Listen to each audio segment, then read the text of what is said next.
আমি ইন্টারিম গভর্নমেন্টের প্রধান, চট্টগ্রামের সন্তান, এই হাটহাজারীর সন্তান।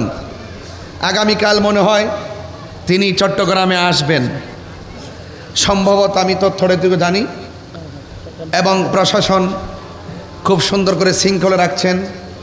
চট্টগ্রামের সন্তান চট্টগ্রামে আসবে, এটা চট্টগ্রামের গৌরব, হাটহাজারীর গৌরব। কিন্তু আমি হাটহাজারীতে এসে আমি হাটহাজারীর সন্তান ইন্টারিম গভর্নমেন্ট প্রধানকে আমি শুধুমাত্র একটা অনুরোধ করব, আমার ভাইদেরকে অনর্থক গ্রেফতার করে কোটি কোটি মানুষের হৃদয়কে রক্তক্ষরণ করেছে। এই জন্য আপনি এই সমস্ত বিষয়গুলো যদি আমলে না নেন তাহলে এই দেশের ভাবমূর্তি ক্ষুণ্ণ হবে, ভাবমূর্তি সমুজ্জ্বল হবে না। যারা অপরাধী হবে, আমি বারবার, শুধু আজকে নয়, আমি বারবার সব জায়গায় আগেও বলেছি, এখনও বলি, যারা দুর্নীতিবাজ তাকে ধরেন, যারা অন্যায়ভাবে লুটুপুটে খাইছে ধরেন, যারা মানুষের সম্পদ নষ্ট করেছে তাদেরকে ধরেন, যারা মানুষের অধিকার হরণ করেছে তাদেরকে ধরেন, প্রকৃত অপরাধীকে আইনের আওতায় আনেন। কিন্তু নিরপরাধ যারা, তারা যেন কোনোভাবেই কোনো মানুষের তদবিরে যেন অনর্থক হ্যারেঞ্জের শিকার না হয়, সেই দিকে আপনাকে নজরদারি করতে হবে। কথা বলেন, ঠিক কিনা বলেন?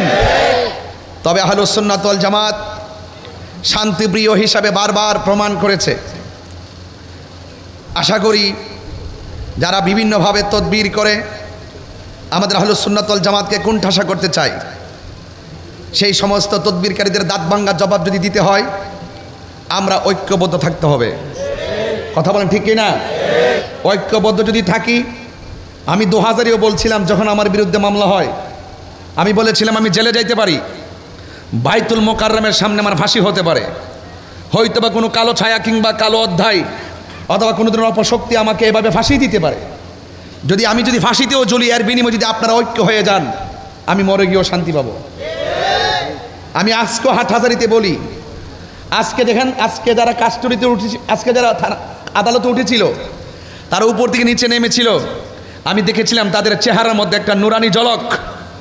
মনে হচ্ছে যেন আমার সুন্নি জামাত ঐক্য হয়ে গেছে।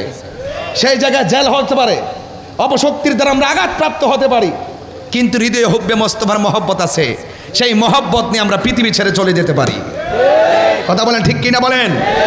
এই জন্য আহলুস সুন্নাত ওয়াল জামাত আমার ভাইরা যারা আছেন, আকাবেররা যারা আছেন, আপনারা জানেন আমি যে কোনো দরবারে গিয়েছি, আমাদের আজকের মাহফিলের সম্মানিত প্রধান অতিথি, আমার অত্যন্ত প্রিয়তম শ্রদ্ধাভাজন আল্লামা আবুল ফরাম মোহাম্মদ ফরিদুদ্দিন হুজুর মদ্দাজিল্লাহ আলী, এখনও আমি বসে বলছি যে বাজে, আমি তো আজকেও প্রেস ক্লাবে বলছি, আপনারা কত কষ্ট করেছেন। যেহেতু আমি আপনাদের সাথে ছিলাম, আমি দেখেছি আপনারা ঘুমান নাই, আমি দেখেছি আপনাদের পায়ের মধ্যে ঠসা পড়ে গেছে, আমি দেখেছি আপনারা হেলান দিয়ে বসে আছেন, আমি দেখেছি আপনার টাইমের খাবার টাইমে খান নাই। আমি যেহেতু চোখে দেখেছি, আমার বাকশক্তিকে কেউ রুদ্ধ করতে পারবে না, আমি এটা বলবই। যারা দেখে নাই তারা অনুভব করে না, যেহেতু আমি দেখেছি তাদের কষ্ট, আমি দেখেছি, আমি বলবই। আমি আজকে প্রেস ক্লাবে বলেছি যে আকাবেররা জায়গা জায়গায় গিয়েছেন, আমি পিছনে পিছনে ব্যাগ টানছি। আমি ব্যাগ টানার জন্য, সুন্নি জামাতের জন্য, আমি আহলুস সুন্নাত ওয়াল জামাতের আপনাদের ব্যাগ টানতে প্রস্তুত। আমি মুরব্বীদের ব্যাগ টানি, এটা আমার লাইফের ক্রেডিট। তিনি আমাকে স্নেহ করেন, এটা আমার জন্য বড় প্রাপ্য। এই জন্য পায়ে হাত রেখে বলি, যে সংগঠন করেন, কোনো ধরনের সমস্যা নাই। আমরা যেই সিদ্ধান্ত নিব, ঐক্যবদ্ধভাবে সিদ্ধান্ত নিব, যেই দিকে যাব একদিকে যাব, যেই দিকে লড়বো একদিকে লড়বো, যেই দিকে মরবো প্রয়োজনে হকের জন্যই মরবো। হাত তুলে বলুন, ঠিক কি না বলে? আমার ভাইয়েরা,